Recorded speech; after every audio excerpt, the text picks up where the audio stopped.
So what is up mga ka-tech shop, no? For today's video mga ka-tech shop, I have here Oppo A5s. And ang problem niya is mo auto restart ra siya or ma-stuck ra siya sa Oppo logo if ang SIM card is nakataod. If tanggalon nimo ang SIM card, okay ra siya, way problema.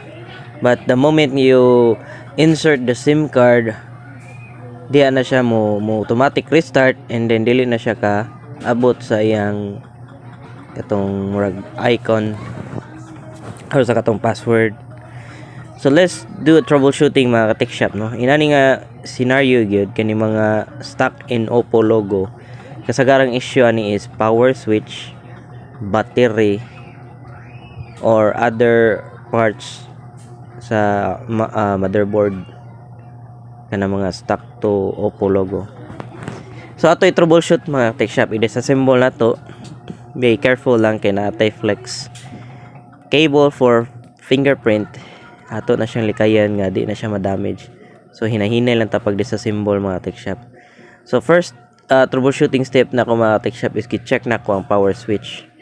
And as you can see, working ra siya, dili ra siya kanang dugmok ba. So I can confirm mga tech shop nga dili ni siya power switch issue. And as soon as I insert the SIM, ningon dayon ang cellphone nga I need i-restart.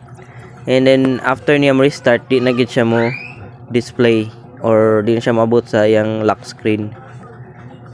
So meaning na ay problema. So usually ani either battery or motherboard. So akong gi-check ang battery, mga ka-tech shop, gidukduk man di ay ni sa tag-iya ang cellphone.